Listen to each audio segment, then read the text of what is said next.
Hello guys, it's me your girl Anwesha and welcome to my first blog.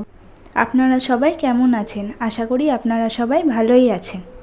যদিও আমার এই ব্লগটি বাড়ি থেকে শুরু করার কথা ছিল, কিন্তু কিছু বিশেষ কারণে সেটা করা হয়ে ওঠেনি। তো এই ব্লগটি আমি আমার ফ্রেন্ডের বাড়ি থেকেই শুরু করলাম। এই দেখুন, এটা আমার ফ্রেন্ড ঠিক না, বেস্ট ফ্রেন্ড বলতে পারেন, বোনও। তো আমরা বেরিয়ে পড়লাম।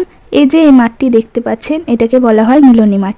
এখানে প্রত্যেক বছর বড় করে দুর্গাপুজো হয়। তো এই বছর এখানে ৭৫ বছর পূর্ণ হচ্ছে, তাই বিশাল আয়োজনের ব্যবস্থা করা হচ্ছে। তো এই বছর আপনারা যারা দুর্গাপুজোর সময় কাশিমবাজারে আসবেন, অবশ্যই মিলনী মাঠে আসবেন। যেহেতু গাইজ আমি এই ব্লগে একদমই নতুন, তাই আমি সেরকম কিছু বুঝি না। তো যারা বোঝেন প্লিজ কমেন্ট করে জানাবেন যে কিভাবে ব্লগটাকে ইমপ্রুভ করা যায়। আর আমি জানি ক্যামেরা কোয়ালিটি খুব একটা ভালো না, তো আপনারা যদি সাপোর্ট করেন আমি আস্তে আস্তে ক্যামেরা কোয়ালিটিটাও ঠিক ইমপ্রুভ করে নেব।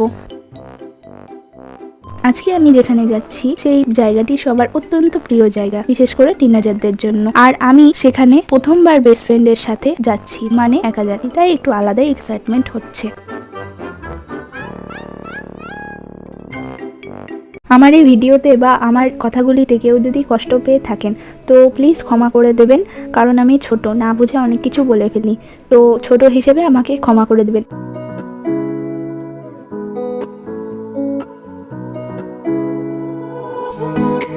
এবার আমি যাচ্ছি কাশিমবাজার বড় মসজিদের সামনে দিয়ে। এখানে বড় মসজিদ বলতে একটাই, এখানে কবরস্থানও আছে।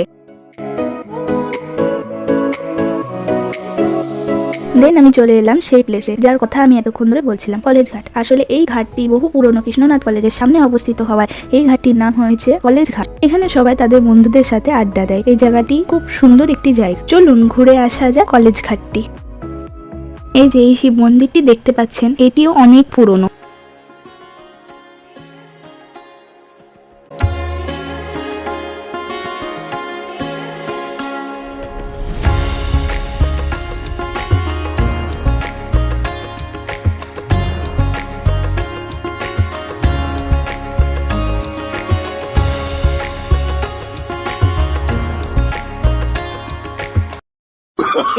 Oh, no, no, no, no.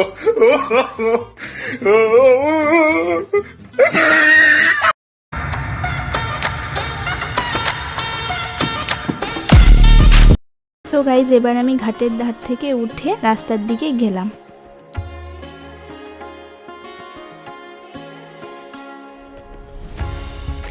এই দেখুন গাইজ, এটি আরেকটি শিব মন্দির।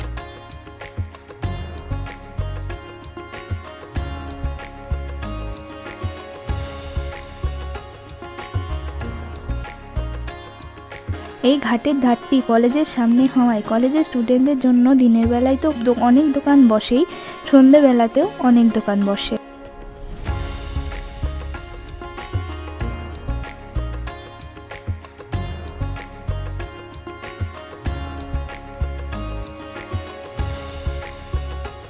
এক কাপ চা নিয়ে নিলাম। এই দেখুন, এই চায়ের দোকান থেকে আমরা চা খেলাম। দোকানের বিস্কুটগুলোকে দেখে ইচ্ছা হচ্ছিল একটা বের করে নিই, মানে ফ্রিতে। ওখানে অনেকে ছিল, কেউ দেখলে মার খেতে হবে। প্রথমবার ফ্রেন্ডের সাথে গিয়েছি, মা খেয়ে বাড়ি আসলে কেমন হয় বলুন। তো এরপর একটা কোল্ড ড্রিঙ্কস নিয়ে নিলাম। এই দেখুন, এটা আমি টাকা দিয়েই নিয়েছি। এই দেখুন, এটা সেই পকোড়ার দোকান। সবাই বলে এই দোকানের চিকেন পকোড়াগুলো নাকি অনেক টেস্টি, তাই আমরা দুজন টেস্ট করতে চলে এলাম।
ভুলবেন না, আপনাদের সাপোর্টেই আমি এগিয়ে যাব। Love you guys, by.